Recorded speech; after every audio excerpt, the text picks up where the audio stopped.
Yes sir, સૌથી પહેલા આપનું નામ જણાવો અને આપ વિશે થોડી માહિતી આપો. મારું નામ રવિ મહેતા છે. હા. આગમન રેસ્ટોરન્ટ શિવરનની કૃપાલ પાઠશાલા ફર્સ્ટ ફ્લોર પર આપણે ઓપન કર્યું છે. હા.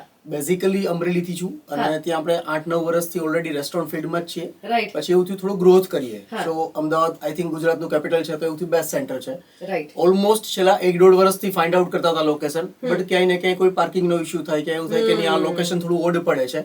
બટ લોકેશન પરફેક્ટ જોતું હતું અને કૃપાલ પાઠશાલા જોયા પછી એવું થયું કરવું જ તો કૃપાલ પાઠશાલા, અધરવાઇઝ નથી કરવું.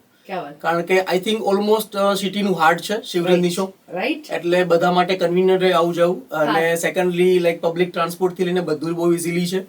મારા માટે મેઇન ક્વેશ્ચન એવો છે કોઈ બી રેસ્ટોરન્ટમાં જાય તો પાર્કિંગ મેઇન ક્વેશ્ચન હોય. ટ્રુ, વેરી કે લાઈક પાર્કિંગ મળે તો જમવું ગમે. લાકી લોકોને લાઈક હાફ એન અવર કે 1 અવરનું સેશન છે ટેન્શન વાળું લાગે કે મારી કારનું શું થતું હશે. રાઈટ. રાઈટ. સો સારું પાર્કિંગ ફેસિલિટી અવેલેબલ છે, પ્લસ નજીકમાં એએમસી નું બી સારું પાર્કિંગ છે. તો મે બી ક્યારેક એવું બને કે લાઈક વધારે ફ્રીક્વન્ટલી ટ્રાફિક હોય તો બિલ્ડિંગનું ટ્રાફિક ફૂલ થઈ જતું હોય, બિલ્ડિંગમાં પાર્કિંગ ફૂલ હોય તો લોકો એએમસીમાં બી ઇઝીલી પાર્ક કરી શકે છે અને બહુ મજા આવે છે. લોકેશન સારું હોવાથી શું થાય કે જે કઈ બી ઇન્વાઇટેડ ગેસ્ટ હોય છે ને એ લોકોની સ્ટ્રેન્થ ફૂલ હોય છે.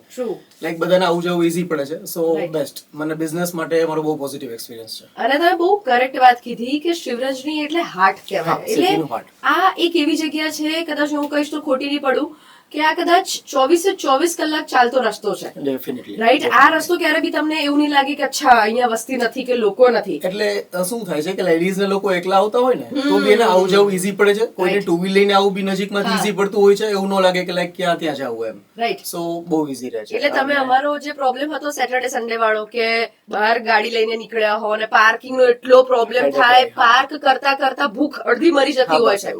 સો આઈ થિંક એનું સોલ્યુશન તમને મળી ગયું છે. Definitely solution. Thank you so much. Thank you.